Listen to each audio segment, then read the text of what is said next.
Hi guys, I'm Jamal Stone. I'm Chantal 8. We are on our way to Comic-Con 2014, our very own custom-made, donated by Chevy, Uber car with a Sonic the Hedgehog theme. Also, we have our superhero stuff, Batman shirts on. Chantal, are you excited? I'm uber excited. There's cosplayers, celebrities. Oh my God, Madame Tussauds, they have a little surprise. I can't wait to see it. Marvel's got some announcements.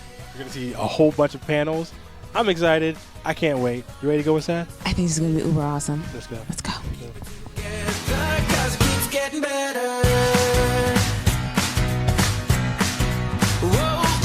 Hi guys, we're here representing for RWBY. Now here's the best part. We have Carrie here, who's the writer. We have Monty here as the creator, and we have Barbara, the voice of Yang. Now, I want to know, just because you're the closest for now, what's it like voicing Yang? It's incredible. It's a dream come true. I've been following Rooster Teeth ever since I was 14 years old, and getting to do a voice in one of their biggest series is like so surreal and so crazy. I love it. So let me ask you, what were you thinking when you first got this project from Rooster Teeth? I was thinking, oh my God, I can't believe this is happening. None of us knew how big RWBY would get or what the response would be, but it's just gone above and beyond what we could have ever hoped for.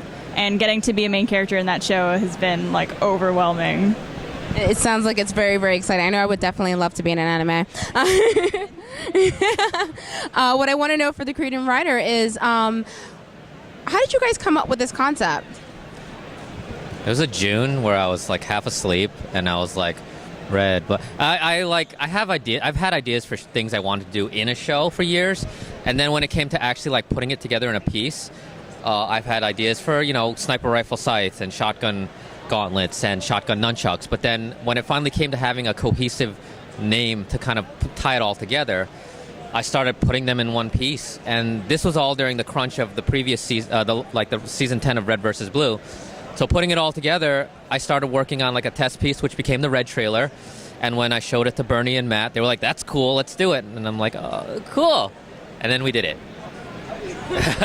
Yeah, I mean, it was a lot of needing like a little bit of an escape from the crunch that was RWBY season 10. So it was, doing technical stuff. Okay, let's talk for 20 minutes about some story idea, back to technical stuff. And it just kind of came from there. What I want to know is why the colors? Why does RWBY get red? Why do we have Blake here, Yang in yellow? I want to know. Well, I've always liked the color scheme red, black, and white. And in that color scheme, I've seen a lot of art that follows that color scheme. In that color scheme, the red can also have an accent of yellow. So that's why.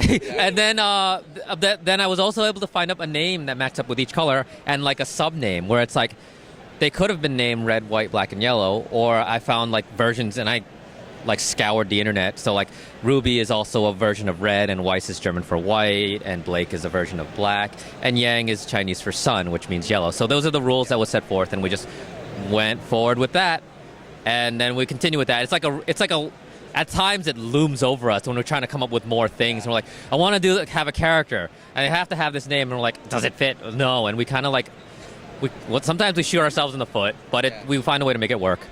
Always ways around it. Yeah. I have to ask each of you, now this one especially, besides Yang, if you had to pick another one of the girls, who would be your favorite? I would probably pick Blake. I think I love the design of her. I love the way Aaron voices her. And I like how mysterious she is and how much of a very deep backstory she has. So I think that would be a lot of fun to voice.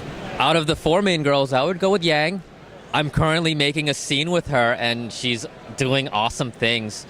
So yeah, Yang is pretty fun to work with.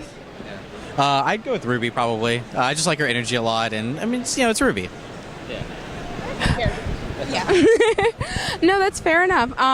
Now, I know the finale's coming up on October 30th, so any surprises that maybe the fans can look forward to in Season 2 here?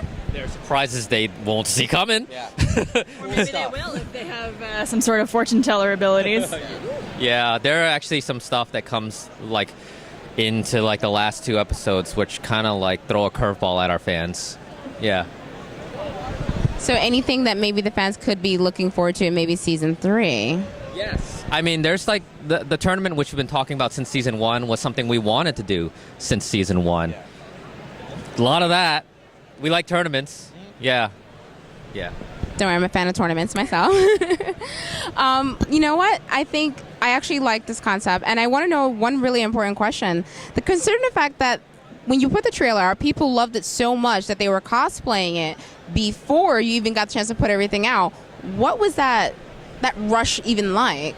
I mean, our fans have always kind of latched onto everything that we do, and it was surprising, but also not surprising at the same time, where it's like, okay, they're going to go full force with this, but we're very appreciative. There were RWBY cosplayers directly after the first trailer. I mean, people like things that are fun and kind of cool and have energy and like have a lot of nice visuals and stuff. Like even before there was a story, they just liked the character, Yeah. Yeah, it was just a big rush, so helped with the creative process, just knowing that we've already got people behind us, it made it a lot easier for us. Now I have to. Are you guys going to be at KatsuCon? Where is KatsuCon? They're actually going to have that in Maryland. They're actually advertising it here. I was walking by. I was like, "What Katsu?" I was like, "What do you mean by lifestyle? What is that? What do you guys have in there?" Like anime, and I'm like, "That's all I needed to know."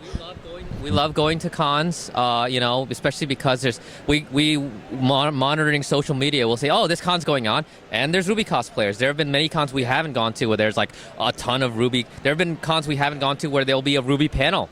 And people talking about RWBY and what it's about, and that's amazing. We'd love to go to all of them if we could. It depends on timing, really.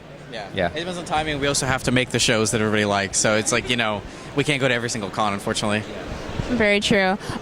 You know what? Just so any new viewers who are looking for new animes to get into and oh, what's kind of out there, where should our viewers go straight to? They should absolutely go to roosterteeth.com. Everything can be found there. AchievementHunter.com has all the Achievement Hunter stuff as well. And then we also have a YouTube page, youtube.com/roosterteeth. We have a Twitter, twitter.com/roosterteeth. We have a Facebook page for everything, RWBY, Rooster Teeth, Red vs. Blue. We're all over social media and the internet, but roosterteeth.com is definitely your hub for everything. Make sure you guys definitely log in and find out why Blake is so mysterious. Thank you so much.